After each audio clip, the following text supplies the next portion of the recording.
So to find a reverse, let's just try this. Now this find of reverse is different from we getting the descent order. So here we are using the original list objects, and then we are find a reverse. So let's say we have numbers. Let's say I have 1, 45, 7, 8.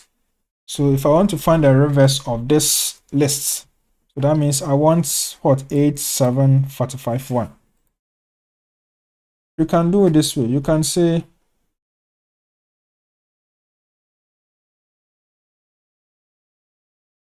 numbers dot reverse.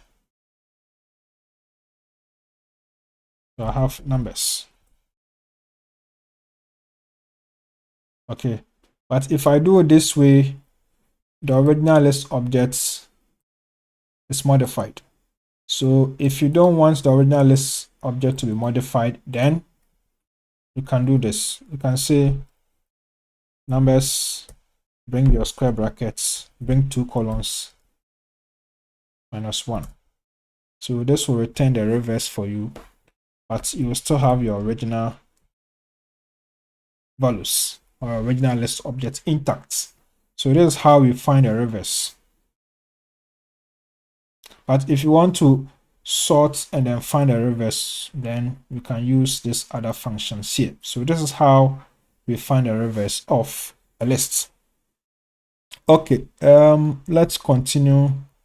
We've done with numbers. Let's try with, let's say, sequences to, let's say, I have my, let's say, basis. Let's try this.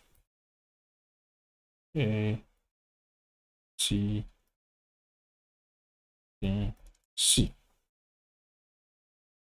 If I want the reverse, I say basis colon -1.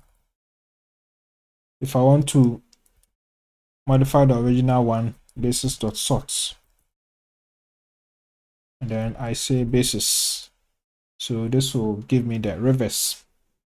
Okay, now let's continue. Let's check if we have some comments here to check.